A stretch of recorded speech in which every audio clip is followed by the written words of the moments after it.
Number 13 on the QR code review is more about non-rigid transformations. Both of these are going to be horizontal transformations, non-rigid, so they're going to change the shape of the actual structure. The first one is a horizontal stretch. Because the number of 0.8 is on the inside of my function, I'm evaluating it on the inside. And because this number is trapped between 0 and 1, I get a horizontal stretch. The way that you do it is you divide the x value of all your points by the number that's trapped inside. This one down here is a horizontal shrink. I can tell because the number is 2 and it's on the inside of my function.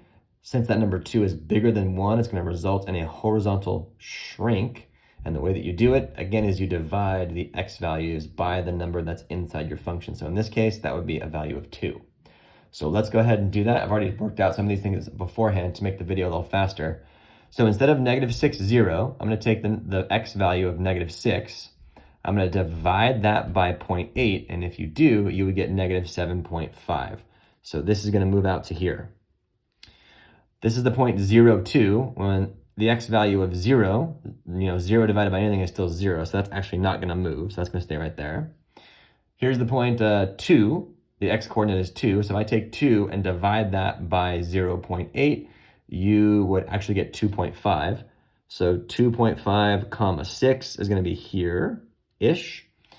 And then if I took the x value in this coordinate point, which would be 6, and divided it by 0.8, again, I would get 7.5. So go to 7.5 and then comma 2. Notice that none of the y values change because this is only a horizontal stretch.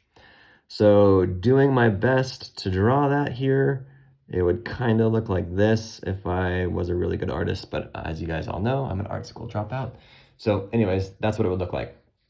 Okay, for this next one here, this is a horizontal shrink. Again, we're going to divide the x value by 2. So instead of negative 6, 0, I'm going to have negative 3, 0. Instead of 0, 2, I'm still going to just have 0 because 0 divided by 2 is still 0. Instead of 2, 6, I'm going to have 1, 6. So it's going to be there. And then instead of 6, 2, I'm going to have 3, 2. So again, notice that none of the y values changed, only the x's. So that like that. And then this like this, and then that straight down. So that's what the graph would look like. So the key moments here are just understanding that, can you recognize what the number is and what it does, and then how can you execute the graph by doing this little thing over here in blue. That's how you do it. Okay, tough problem, but that's how it gets done.